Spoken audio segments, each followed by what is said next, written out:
A brief introduction on the referendum itself. So the relationship between the UK and the EU is very important. 45% of the UK's exports go to the EU, but this comes at the cost of a loss of sovereignty over certain policy issues and paying into the EU's budget, topics that I'm sure our speakers are going to delve into in a little more depth. So the referendum is happening on June 23rd. UK citizens are going to be voting on whether or not the UK should leave the EU. One of the most prominent recent developments was a deal that David Cameron came to with the EU that gave the UK certain new powers, among others the ability to veto, or the ability of national parliaments to veto certain pieces of EU legislation. Public opinion on the issue has shifted. It was in 2014 a majority of UK citizens wanted to stay. In 2015 a majority wanted to leave. And right now it is at a virtual tie with the In campaign slightly edging out the Leave campaign, but this margin is increasingly shrinking. Our speakers today are Stephen Anderson. He's the Scottish Regional Executive for the Grassroots Out/Leave campaigns, which have now merged.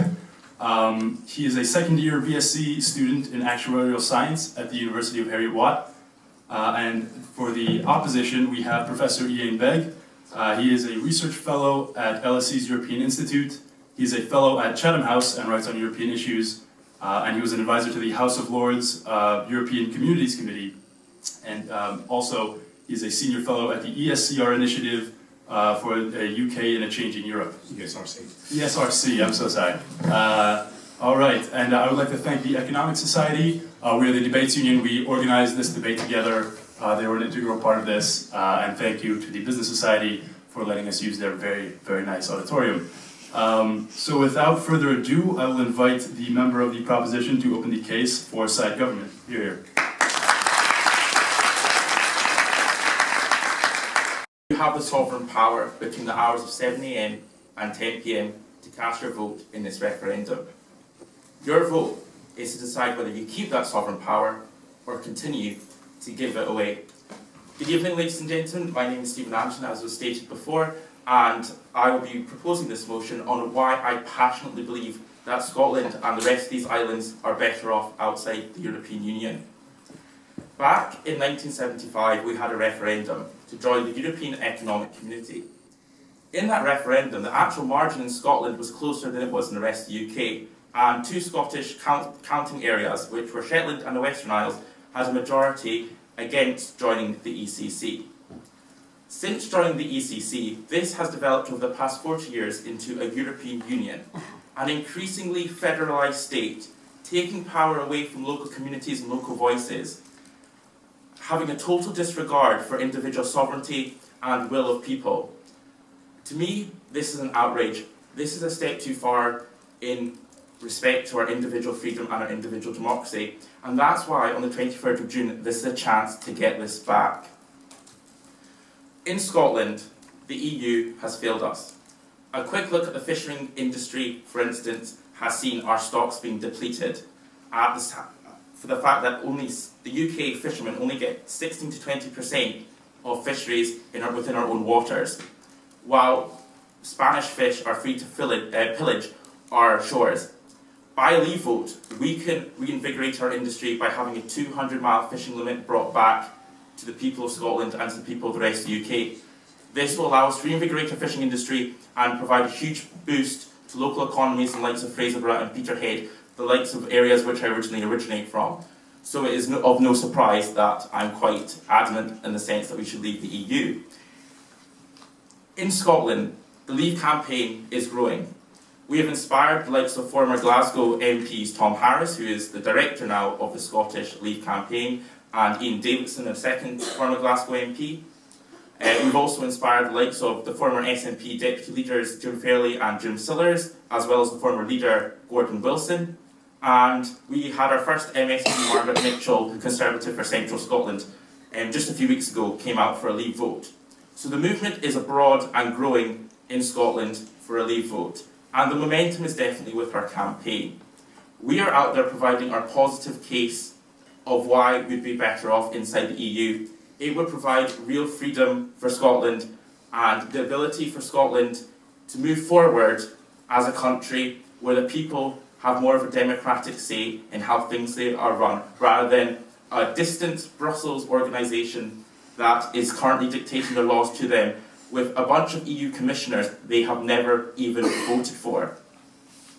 When you look at the EU today, we hear this rhetoric from the In campaign that staying in the EU somehow makes us safer. One just has to look at the streets of Germany or Greece to see the state the EU is in. The EU is in a state of almost civil war. It is no longer wars between nations that will happen in continental Europe. It is civil wars between individual member states and the members within those member states. The EU has failed to bring together many different people. And it's failed in that because of a lack of respect for individual democracy. And the people of these islands especially, we were the ones that discovered that government doesn't work for the government works for the people. People do not work for the government. And that's something we discovered very early on in these islands with legislation like Magna Carta and the Declaration of Arbroath, that the will of the people is always asserted above the will of an unelected group of people. The In campaign have ran an increasingly negative and fear-based campaign.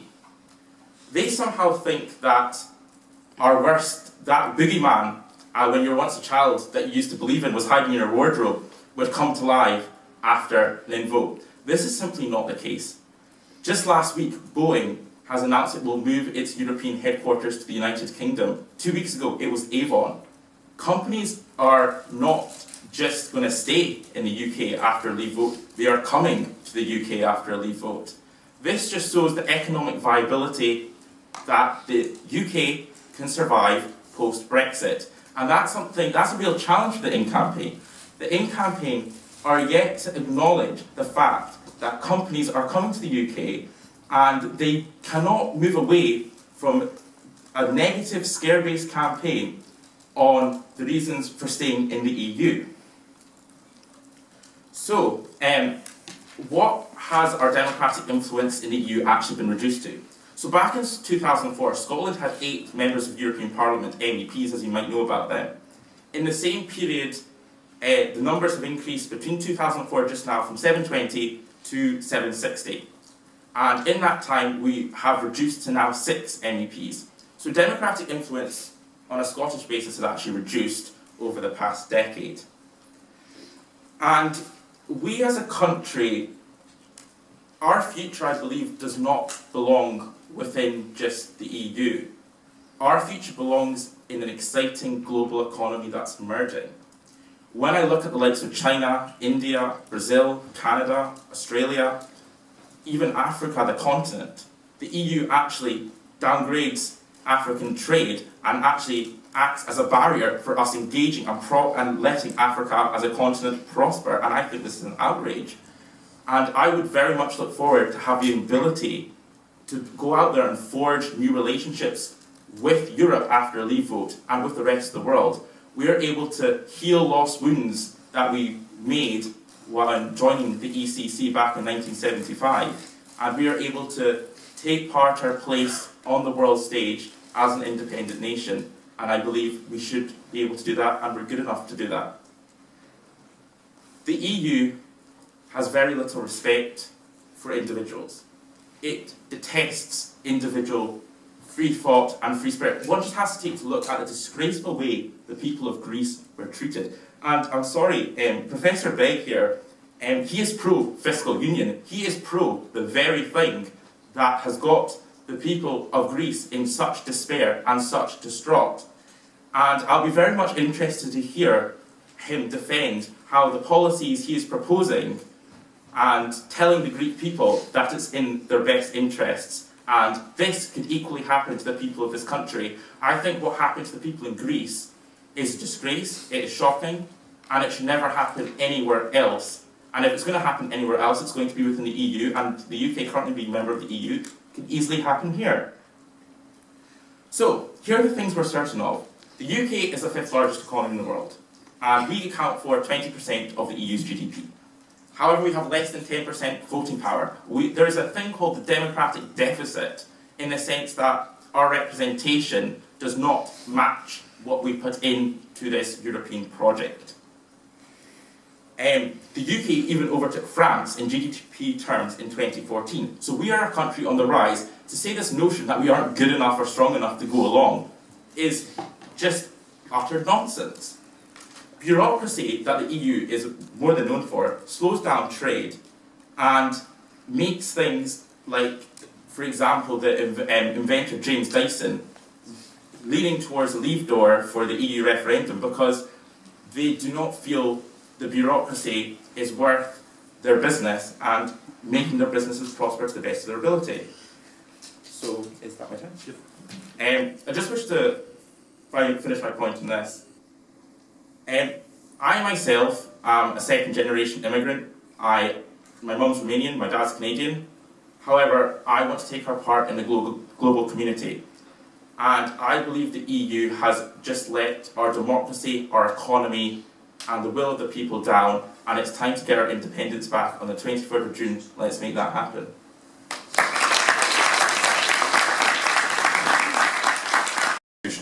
I'm going to start by making 4 basic points about this. The first is that I want to reject the idea of project fear, because project fear is the way some people in the Remain campaign are treating it. I think I want to look at it in an entirely different way and think of the EU as an opportunity. The second is that sovereignty is one of these elastic concepts. It's not like being pregnant, where you either are or you're not. You can be sovereign in different ways, and there's a spectrum of sovereignty that we need to consider. The third basic point I'll make is that, like it or not, arithmetic matters. Now, this may be me being an applied economist, so I'm very pleased with the Economic Society here, because they understand that arithmetic matters as well. And the fourth is that, contrary to a lot of the monolithic explanations you'll hear about, the EU does respect diversity. And that diversity is being respected more and more. Now let me try then to build on these initial points. When we started in the EU, yes, it was indeed a trade agreement. The European Economic Community, EEC, was a customs union, but it was never supposed to be confined to that. And if you consider what the big stories are today, what the things that we need to be concerned about, climate change might come on the agenda, the environment might come on the agenda, countering terror might come on the agenda. Looking at Russia, you see a concern that Russia is more and more trying to dominate the European continent. So in the light of that, what I'd like to assert is that the EU is part of the solution to these big new topics.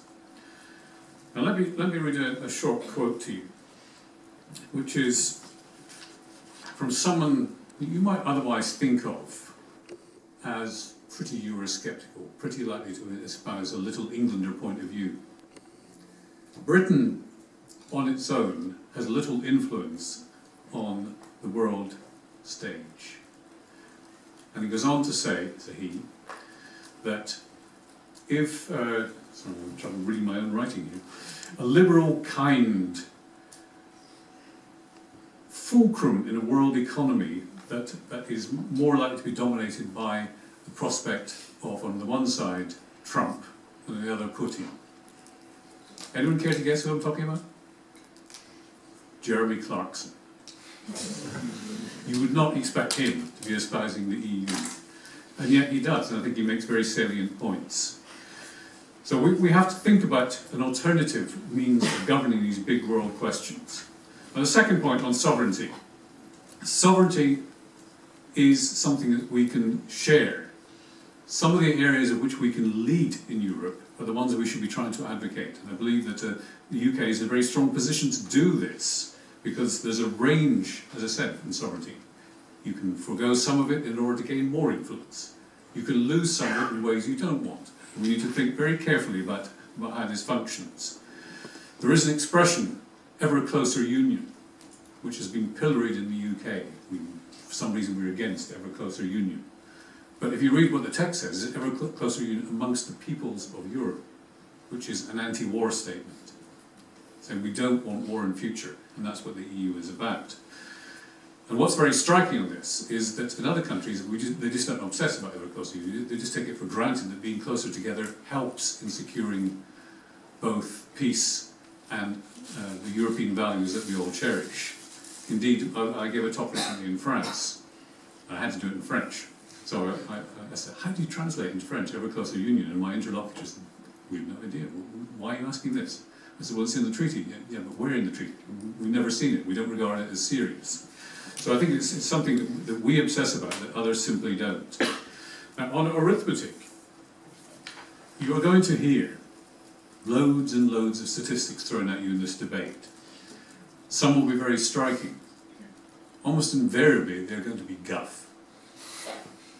And they're going to be guff because people are cherry-picking the numbers that they want to use. Yes, maybe Britain is the fifth largest economy in the world. But do you really think our economy, 64 million people, is smaller than India's, is bigger than India's economy with 1.2 billion people? There's a measurement challenge here. And moreover, over a few years, with 7% growth in India and much lower growth in the UK, that overtaking will happen very quickly. So let's not be too obsessed about the size of the UK economy. It's less than 1% of the world's population. It needs allies and friends, and that's what Europe provides. On the budget, you'll hear misleading information.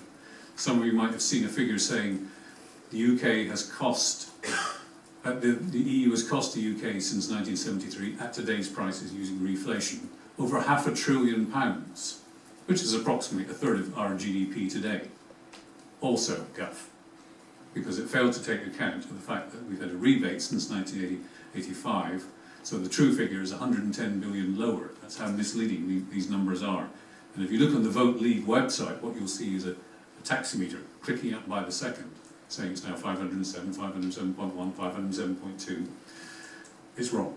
It's quite simply wrong. And if you look at the statistics behind it, you'll understand why it is wrong. Now, in diversity, the EU is becoming much more tolerant of having different paths towards integration. You might have heard of the expression differentiated integration. Differentiation is where some countries go faster towards it and some go slower. That's two-speed or multi-speed Europe. But there's also something called variable geometry, where you agree to be different. Some countries in the EU do not participate in the military activities or the security policies because they're neutral. Austria, Sweden. Some countries don't accept the divorce provisions. Some fail to sign up to the EU patent. So there is diversity, and it's growing to the extent that the expression that we now use is differentiation in the form of integration is now the new normal. And with that in mind, what we're seeing is an attempt across Europe to reflect what different countries want. Britain can be accommodated in that. So in this sense, I'll stop here for now. I think there's a very strong case for opposing the motion and saying that rather than this House wanting to leave the EU, we should be staying in it.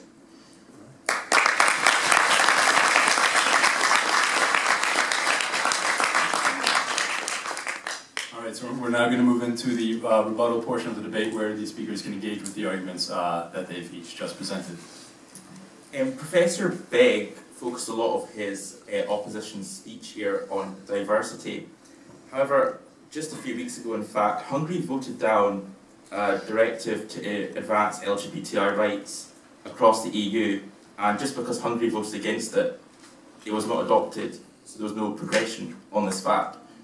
And on the point of diversity as well, there's an increasing movement of the far right across the EU, which is obviously concern to many Scots and people across these islands as well, that the rise of the far right is not a good thing. And the reason I believe that the far right is rising across the EU is because of the failures of the EU and the failures for the people at the very heart of the EU project to deal with the problems over the past 40 years.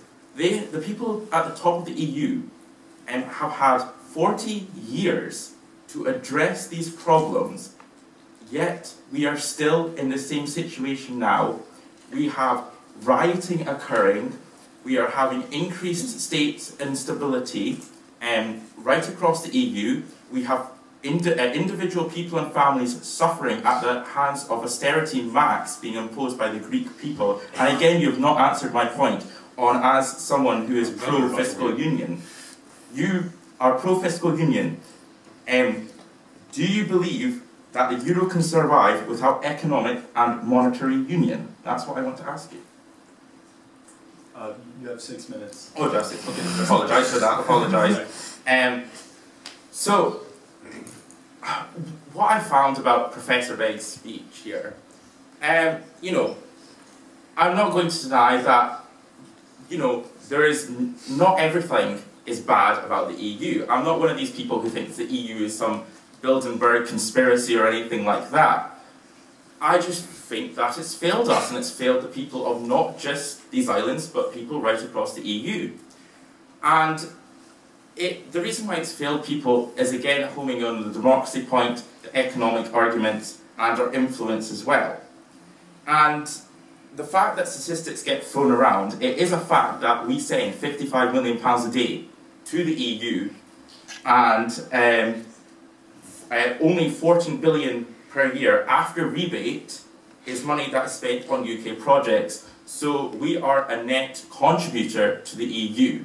So how does the financial sense there exist that it's in our economic interest to be in the EU when that money is better spent either on the likes of reducing taxation, on spending on the NHS, or you know, ending austerity measures, whatever, you know, whatever the politicians who the people elect. And that's the important thing here, is that after a Leave vote, you, each and every one of you, are able to direct the future of this country by electing politicians who will now have the influence, the power, and the ability to fix things for the better. They are currently unable to do that due to EU regulations.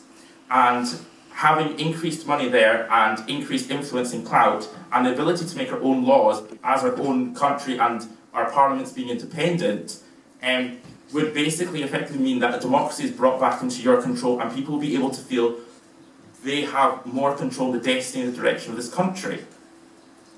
On the points of devolution and on bringing back control, after a Leave vote, the Scottish Parliament can enjoy a whole heap of new powers coming that won't go to Westminster, that will come directly to Holyrood.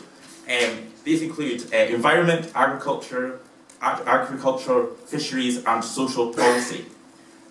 This is devolution maximum in progress. We are able to have more devolution for Scotland with a Leave vote. It is stronger for Scotland to leave the EU because we'll get more powers in Scotland and the people of Scotland will be able to have more say in the future choice of this country. So I do not buy this argument here in Scotland that, you know, we're perceived to be some pro-EU nation. I don't even understand why we should be a pro-EU nation. During the 2014 independence referendum, the EU told Scotland to get stuffed to both Better Together and Yes Scotland. So the EU actually takes very little interest in actual Scottish affairs here. On the point that there's been a lot of talk about the possibility of a second referendum, and I think it's important that we do touch on that point because it is, seeing as the space is happening in the Scottish capital this evening, it's important we do touch on that point because it's a Scottish issue. Whatever happens with another independence referendum, that is purely down to the people of Scotland. And if the people of Scotland decide they want another independence referendum, then they can have another independence referendum. The power to have another independence referendum is solely in the people of Scotland's hands, and as a Democrat myself, I accept that.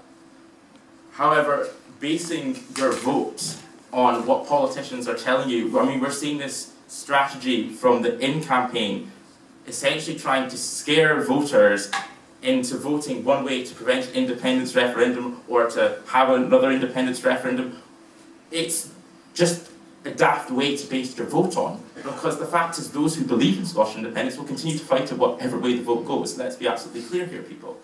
So I think the point on Scottish independence and the EU referendum, I believe each debate needs to be treated with its own merits, and individuals need to look at the merits of both unions and how those unions work. And yes, of course, discuss the interactions between the two.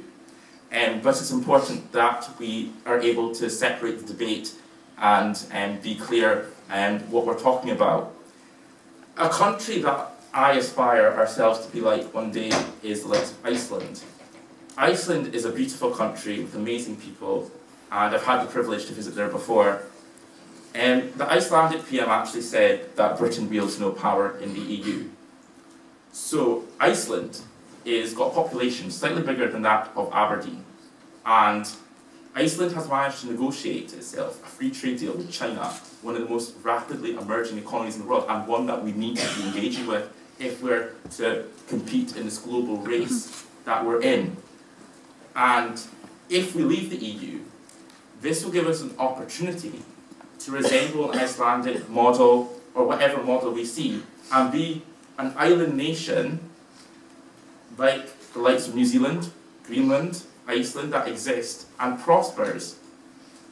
An example, again, is also Japan.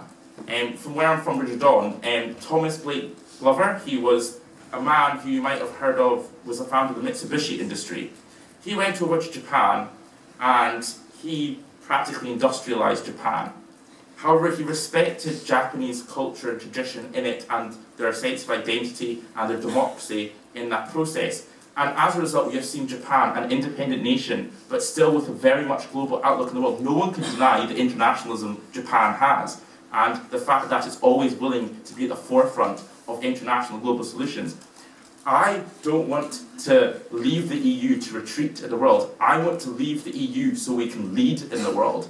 That's what I want for my future and the future of our children and grandchildren. And on the point of immigration, and I know that we need to touch on immigration because it's an important factor that has been thrown around in this debate. To me, this is a matter of fairness. The current EU immigration policy discriminates. It discriminates against the likes of a Philippine nurse applying to come to work in the NHS here in the UK, in the sense that a nurse from, say, France would be preferred over that.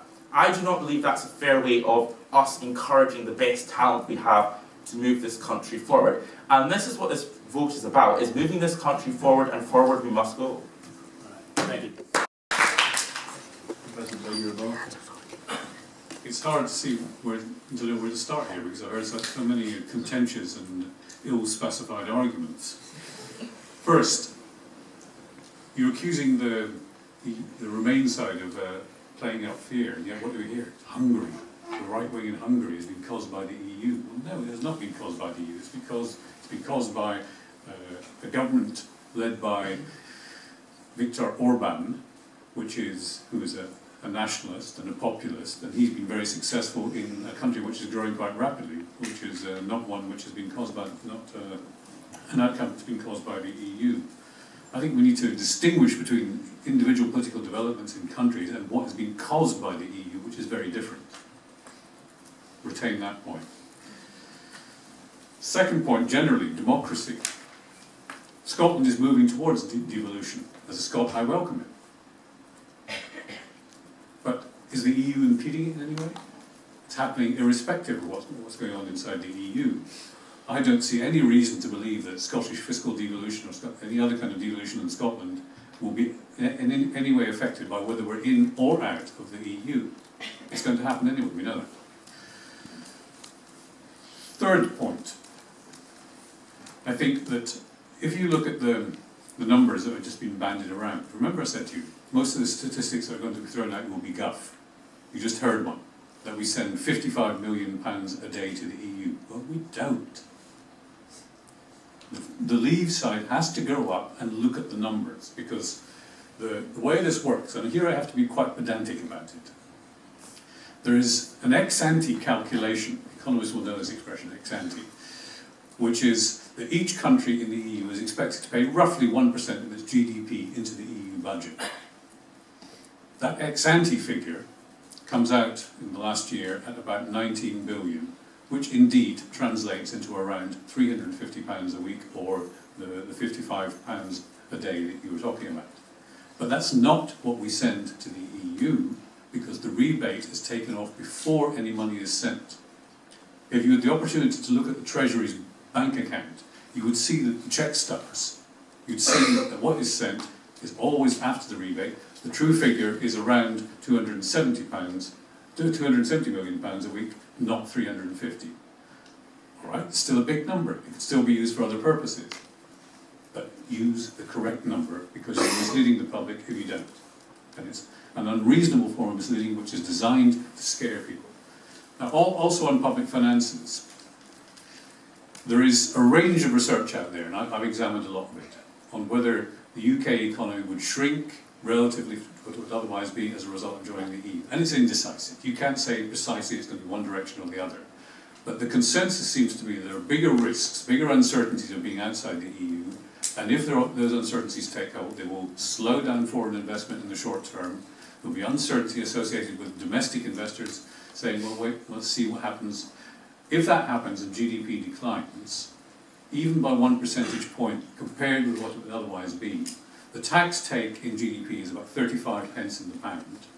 So if our economy is 1 percentage point lower than it would otherwise be, the tax take also will be 0.35% less, and that's exactly our net contribution to the EU.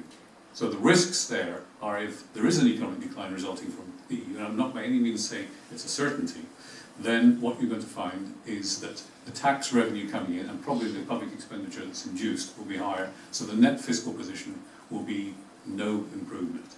So all this money is going to be spent hypothetically on nurses, storm defences and everything else, is resting on a case which has not been properly made. That, I think, is a very important consideration in all this debate. Now, Greece. What happened in Greece? You need to understand the Greek context, which was that you had a dysfunctional public administration, an even more dysfunctional government, very clientelistic, to use the expression that's used by political scientists, in which every constituency was going to the Greek government and saying, give us more money. They got themselves into trouble. A public debt which was 130% of GDP at the start of the crisis, and they spent 3 years vacillating about how to deal with it. I've been in Greece, and I've been around Greek politicians, to the extent I've got to say to them, stop fantasizing, you're in deep trouble. You need to redress this position. Now the Germans have come along and they've probably gone too far in saying you need fiscal discipline. It's arguable that the EU, or particularly the Germans, were too harsh on the Greeks, and there was a backlash by the French and the Italians saying to the Germans, slow down, don't be so harsh on them. Greece started to recover, and then along came Syriza, and particularly somebody called Varoufakis. He was famous for his rock star images and his riding around in his motorbikes. He, on his own, put Greece back into trouble. Greece was recovering at the end of 2014. Varoufakis, as finance minister, screwed it up again. So they got back into more trouble and had to be yet another bailout. Now, if you look at this the other way around, the EU has been extremely generous towards Greece. Huge loans, giving transfers, and the Greeks taking a long time to realise that they have their own problem to solve. They're now on the way, I think, and the Tsipras government, Alexis Tsipras, he threw out Varoufakis, who was causing all the trouble, and he brought in an Oxford Marxist professor, Euclid Sakalotos, who is now making a difference. So it shows that they can. Now just consider one other example. There were 3 other countries that had bailouts. Cyprus, Portugal and Ireland. Anyone know what Ireland's growth rate is now? 7%. They went through the difficulties, they swallowed the bitter medicine because they had the trouble with the banking system, which translated into trouble for the public sector. They swallowed the bitter medicine, and now they're back on track. I'm not saying this shows that austerity policies are always the best bet, but there's a case to answer here that if you try disciplined policy and follow it through with the reforms of the supply side, which the Irish did, and which the Greeks did not, or be very slow to do, that you can get back on track far more quickly. So maybe even the German economists might occasionally be correct. Now, coming back to a couple of other points, I think it's worth arguing that although we can see that the EU might be bad for the fishing industry in Peterhead, let's be realistic about this. It's a very tiny proportion of our economy. Agriculture and fisheries overall are 0.6% of the UK's working population. There's a constituency that may suffer, it may do better. And there's one reason that Norway is resisted joining the EU, because they're trying to protect their farming and fisheries communities. But do you bet so much, take so big a risk of leaving the EU just to support that one constituency? No, you don't. That's the simple answer. What else did I pick up? We had the question of immigration.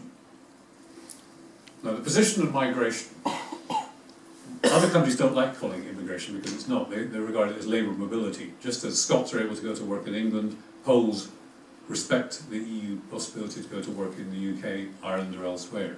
This is labour mobility, it's not migration in the conventional sense of people moving permanently. The migrants who come in from the EU to the UK have a much higher employment rate than the domestic population. They contribute in net terms to the exchequer. They do not cost us in this respect. And there is pressure on local services. And that pressure on local services is what translates into the opposition. It's why Nigel Farage is so up on his high horse about it. But can't we manage a bit of migration? The migration from the rest of the world, if you look at the numbers again, I keep telling you arithmetic matters. If you look at the numbers again, the net immigration... To me, this EU debate is our opportunity to mobilise our collective voices to bring about a real change in this country. It is an opportunity for us to reject the politics of not being able to be represented in a democratic manner. In a sense, we have people we have never voted for making our decisions.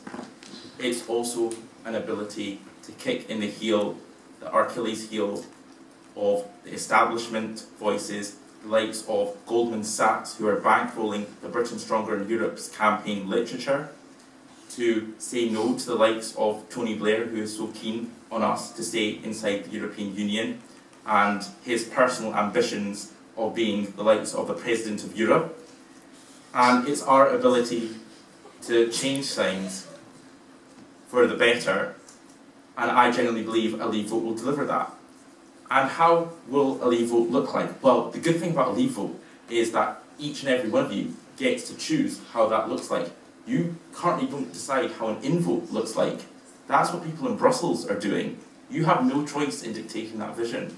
Whereas with a Leave vote, you choose whatever vision you want. If you want a left-wing government, you'll get a left-wing government without any influence from the EU. If you want a right-wing government, you'll get a right-wing government. If you want a centre government, you'll get whatever you vote for. And that's the important thing. It's whatever the people of these islands vote for is what they'll get.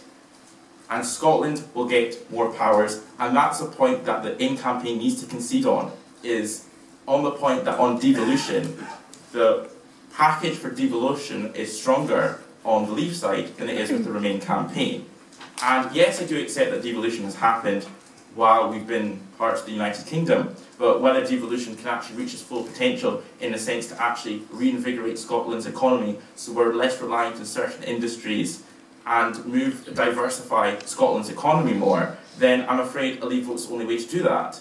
In the sense of our fishing industry, I mean, Iain, with all due respect to yourself, I do not think voters in the likes of our fishing communities or our farming communities in Scotland, in the likes of Angus and Peterhead and Fraserburgh and on the west coast, which should just be treated down as second-class voters. I mean, that this tone from your arguments coming across there did sound rather like that. And I think it's important saying that the good thing about this referendum is that we all have an equal say and all have an equal voice in this. And the farmer in Angus has an equal vote to the city dweller in Edinburgh. And that's the magical things about referendums, is that each and every vote that you have is the ability to change something, and each vote is equal, and that's an important thing to remember. Iain's arguments are, in a sense, quite neoliberal and quite, I feel, a relic from the past. In a sense, I believe this country is moving on, we're on a journey. We are moving away from being told what to do, and we want the chance to be able to tell what we want to happen. And I think that future is exciting. I think it's a future we should take with both hands. Seeing as we're speaking in university this evening, I wanted to touch on the likes of science and development funding. As a science student myself, I'm quite interested in the issue. We hear a lot, and Ian likes to bring up statistics, well, I'll be honest with the statistics here. There's a lot of claims that the science community benefits heavily from the EU, and the EU funds a lot for science. In fact, the EU just funds 3% of UK research and development. Businesses make up the rest of the 45%. This means that the UK is good enough. Our people have the vision and the passion to go it on our own, and our businesses with the likes of Nissan, Boeing, Airbus, Unilever, Avon are fit enough and keen enough for us to strive after a Leave vote, and I believe our businesses will prosper greater than what they're able to do with the burdens of EU regulations. And the person wanting to start out their small business is able to do so more easily. And that's where I believe our future as an economy lies, is encouraging people to start their own businesses with an entrepreneurial outlook. And the EU works against an entrepreneurial spirit. It acts against people wanting to start up and make it for themselves. And I think that's something we should be encouraging, and something that we can move in the direction with after a Leave vote.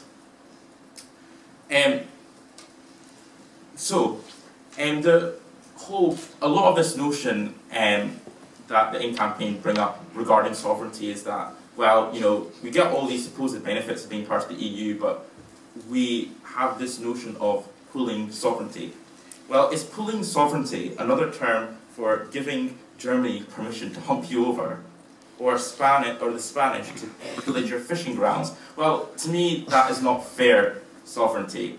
That is us being the lesser partner in this union. I believe after a Leave vote, we can rekindle a new relationship with the rest of the 27 members of the EU, one in which our democracy, economy, and people are respected as equals going forward in the future, and respecting our divergent paths. Not only do I believe that we'd be better off outside the EU, I believe the rest of the EU would be better off with us not in it. Summons, right? Yeah, sure. So, just to finish off here,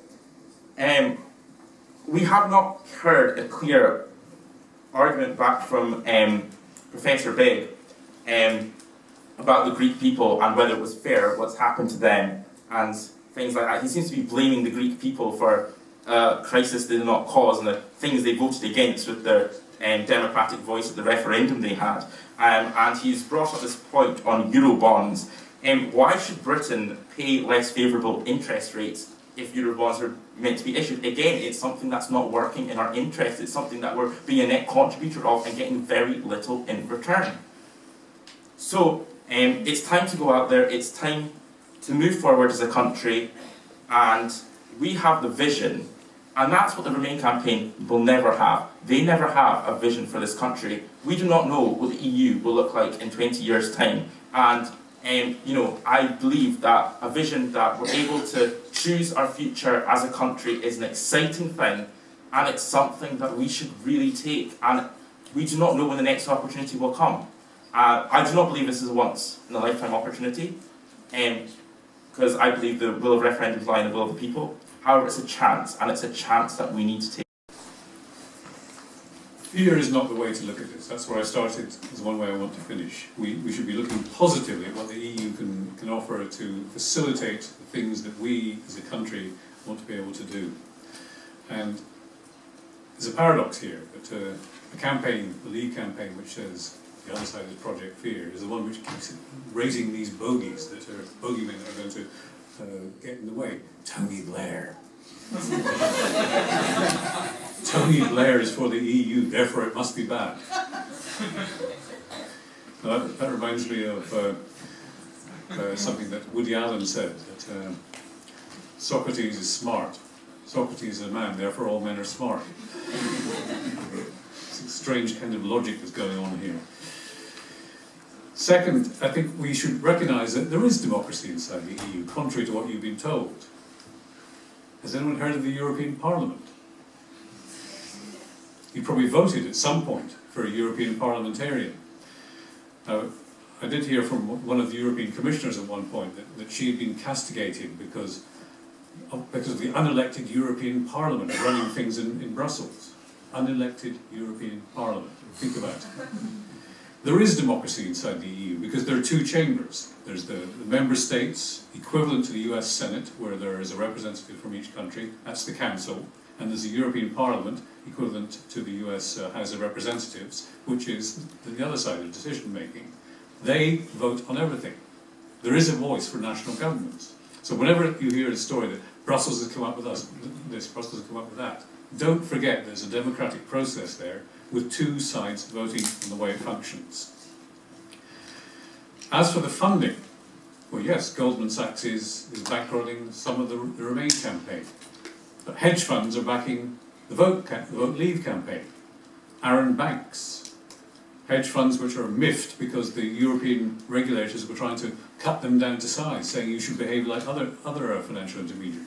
They're the ones paying huge amounts of money for the Vote Leave campaign. So there's no cleanliness on either side in this.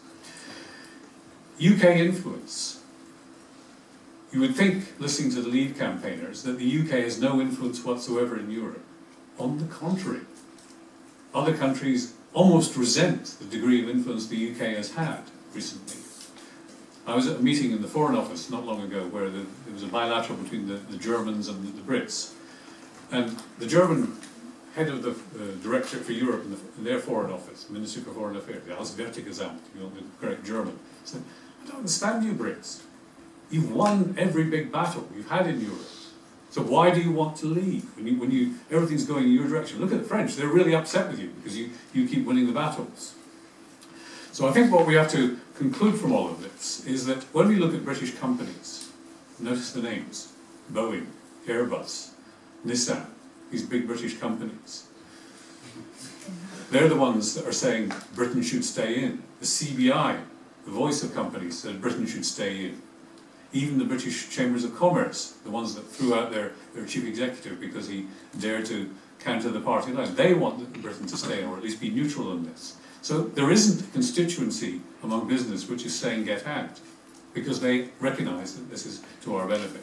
So my last word in this is to go back to my friend Jeremy Clarkson.